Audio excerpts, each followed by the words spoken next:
Have you decided that you want to get into real estate without bringing tens of thousands of dollars to the table, and you've decided that house hacking is the way to do that, but you're not sure exactly what to look for in a house hack? If that's you, keep watching, because in this video, I'm going to share with you the 3 things that I require when taking on a house hack.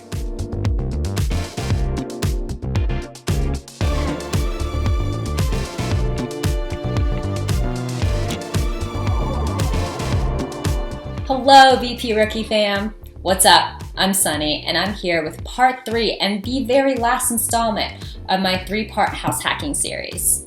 In episode 1, I provided an intro to house hacking. In episode 2, I literally and figuratively walk you through my current house hack. And in this last episode, I'm going to take you through 3 specific things that are absolute musts when I take on a house hack. I'm doing this because I get asked all the time about house hacking and how to think about the process and what to look for. I'm here to help you make the most out of your house hack, because if you're going to take this huge step, you might as well get the most out of it, right? Right.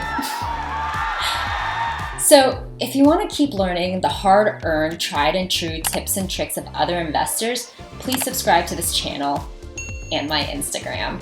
Okay guys, listen up. I have one thing to say before I get started on this list. The list and the specifics below work in my market, which is not a super high cost of living area. I live in the Midwest, and I know I can just hear people saying that the things I'm going to say would never work in their market. And I get it. I used to live in Boston, and I was driven partially to a lower cost of living area due to the high cost of housing and investing. I know that these specifics won't work to the same extent in all markets, but the important thing to remember is that these are just things to think about, and that you can toggle the specifics to make the situation work for you. I will give you examples of some of the give and take as we go along. The most important thing to remember here is that you can improve your financial situation through house hacking by applying a similar thought process as you would to buying an income property, and that there are different ways to make money in real estate. I try to hit as many as possible when reviewing a house hack. This framework is especially true and important for those who, like me, utilize house hacking and the benefits of owner-occupant financing to add long-term rentals to their portfolio. If you aren't totally sure what I'm talking about, make sure to check out the first episode in the series, Intro to House Hacking.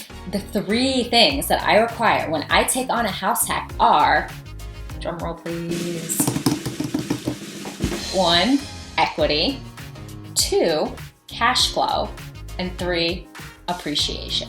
The first piece, equity, is the dollar value of the home that you as the owner will actually own.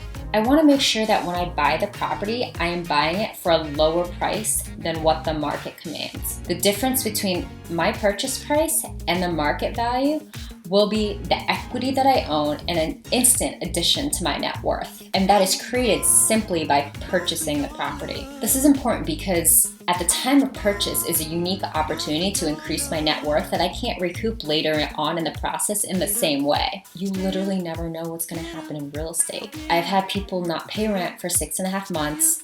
I've had a tree fall in my house. I've had basements flood multiple times. Like, you name it. I mean, some part of it, some portion of it's probably happened. You can't anticipate everything that's gonna go wrong. You want to make sure that if the perfect storm happens and everything does go wrong, you can still exit the property for a profit, or at worst break even, because you never want to lose money. You want to do everything you can to keep from losing money. Then there's cash flow. There are 2 pieces to this.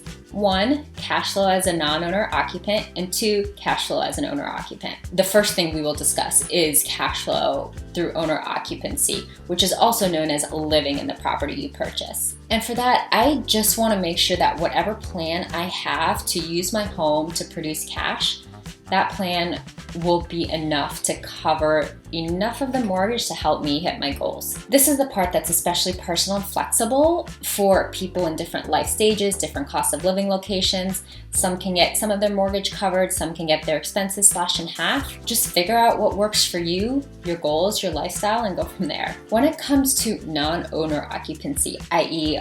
buying a property but not living in it, I want to make sure that the place can make money when I move out of it, especially since my goal is to add to my portfolio of long-term rentals through house hacking. Personally, I think even if your goal isn't to grow a collection of income properties, it is still important to have another exit strategy in case you got a great property and you want to keep it, but maybe your job moves you out of state, etc. Again, you never know what will happen, so you want to have your bases covered. And the two questions that I ask myself when I'm going through that process of looking at a property as a long-term rental or just as a rental in general, I underwrite it like a regular income property, but I also ask myself, if long-term rents didn't increase at all within the next year and I had to move out and rent it out, would it still be profitable? Is it an area where I can turn it into a profitable short-term rental? There can be caveats for those living in high cost of living areas. For example, I would be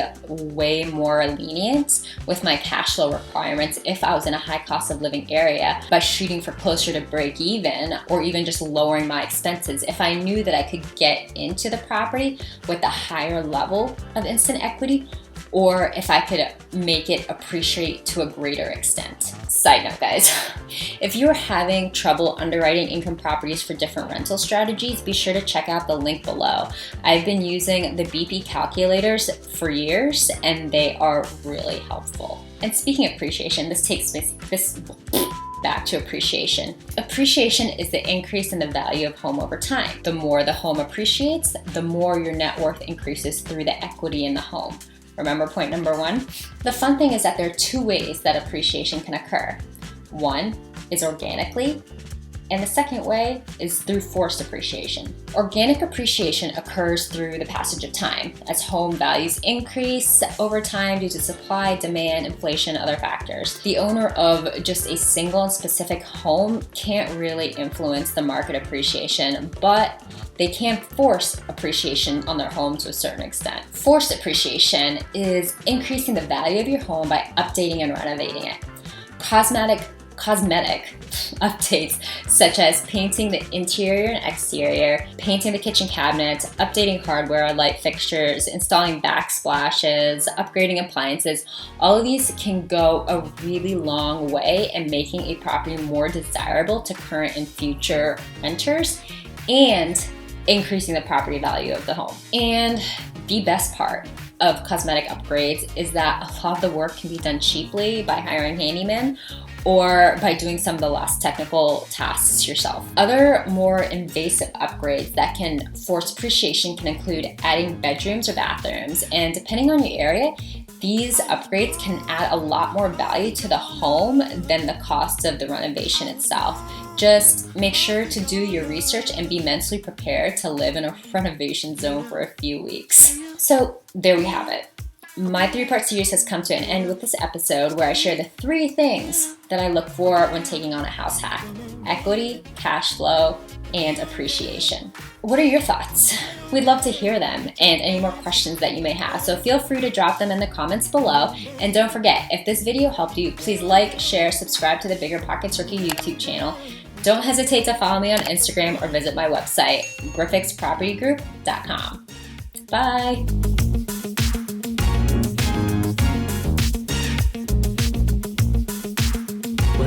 Somebody to love. They don't need my money, 'cause I'm more than enough. Get up.